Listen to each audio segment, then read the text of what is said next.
विभिन्न धर्मों में मूर्ति पूजा का अवधारणा अलग अलग है।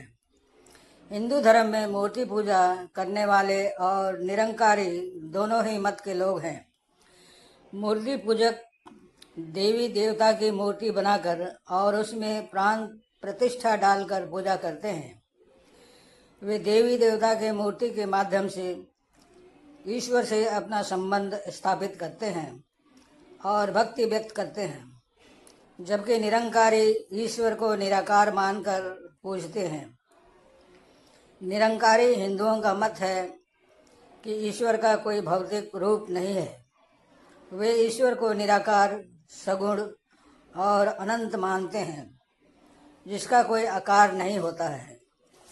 वे बाहरी आडंबरों या कर्मकांडों की बजाय आंतरिक भक्ति और ज्ञान पर अधिक जोर देते हैं। हिंदू धर्म में मूर्ति पूजा की शुरुआत आर्यों के पूर्व काल से ही मानी जाती है, जिसके प्रमाण सिंधु घाटी सभ्यता से मिलते हैं। उस समय प्राकृतिक शक्तियों के देवता जैसे सूर्य, चंद्रमा आदि की पूजा के लिए ऋषियों ने उनके प्रतीक और चित्र बनाना शुरू किए थे, जिससे मूर्ति पूजा की परंपरा विकसित हुई। महर्षि दयानंद ने वेद और शास्त्रों के प्रमाण से सिद्ध किया है कि वेदों में मूर्ति पूजा का कोई विधान नहीं है। स्वामी दयानंद मूर्ति पूजा को मानव निर्मित प्रथा मानते हैं। उसने मूर्ति पूजा करने तथा पाखंडता और सभी कर्मकांडों का विरोध किया था। मुसलमान भी पैगंबर मोहम्मद की मूर्ति पूजा नहीं करते हैं। वे केवल एक ईश्वर अल्लाह की पूजा करते हैं।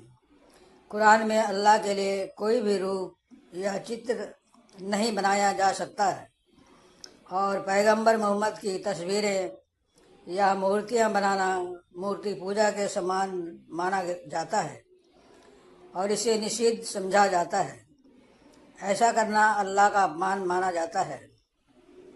इस्लाम का सबसे महत्वपूर्ण सिद्धांत है कि अल्लाह ही एकमात्र ईश्वर है जिसकी पूजा की जानी चाहिए। किसी भी व्यक्ति या किसी अन्य चीज़ को अल्लाह के बराबर मानना या उनकी पूजा करना इस्लाम में सबसे बड़ा पाप है। कुरान के अनुसार अल्लाह का कोई रूप या शरीर नहीं है और कोई भी मनुष्य उसे किसी चित्र या मूर्ति में नहीं बांध सकता है। ईसाई यीशु मसीह की पूजा और उसकी आराधना करते हैं, क्योंकि उनका मानना है कि वे ही परमेश्वर का एक रूप है और परमेश्वर का अवतार है। परमेश्वर ने विभिन्न देवी देवता के रूप में शैतान की पूजा इस दुनिया में करने के कारण मानव रूप में प्राकृतिक रूप से माता मरियम के गर्भ से जन्म लिए थे और चिन्ह चमत्कार, रोगियों को चंगा, मृतकों को जिंदा करके यह साबित किए थे कि वे परमेश्वर के ही दूसरे रूप हैं और लोगों को सभी अच्छी शिक्षा दिए थे। ईसाई इसलिए यीशु की आराधना करते हैं क्योंकि वे यीशु मसीह के दिव्य स्वभाव, उनके द्वारा दिए गए परमेश्वर के ज्ञान और उनके किए गए महान बलिदान, चिन्ह चमत्कार को अच्छी तरह जानते हैं। ईसाई यीशु मसीह को पवित्र त्रित्व अर्थात पिता परमेश्वर, पुत्र और पवित्र आत्मा में समाहित मानते हैं। ईसाई मानते हैं कि यीशु ही परमेश्वर का अवतार है, यानी परमेश्वर ने ही स्वयं को मनुष्य रूप में प्रकट किए थे, इसलिए उन्हें परमेश्वर के रूप में पूजते हैं। ईसाई धर्म के किसी किसी समुदाय में यीशु की, माता मरियम की और संतों की मूर्ति यादगार के लिए रखते हैं, पर पूजा चित्र के नहीं परंतु प्रभु यीशु को परमेश्वर मानकर ही करते हैं, क्योंकि परमेश्वर को किसी ने नहीं देखा है, परंतु यीशु खुद इस संसार में थे और अभी भी है। ईसाई धर्म के अनुसार परमेश्वर को किसी ने नहीं देखा है। पहले के धर्मी जन भी यीशु के आने के पहले परमेश्वर की आवाज़ ही सुने थे। परमेश्वर को साधारण मनुष्य देख भी नहीं सकता, क्योंकि वह अत्यंत ही तेजोमय और दीपमय है।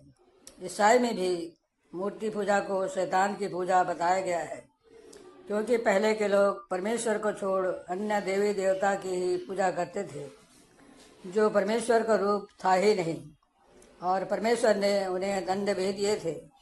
अतः अब आपकी सोच समझ और विवेक पर निर्भर है कि किस धर्म में सच्चा ईश्वर है, और ईश्वर को आप क्या साकार मानते हैं या निराकार मानते हैं।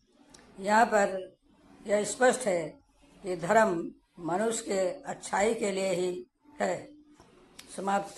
धन्यवाद।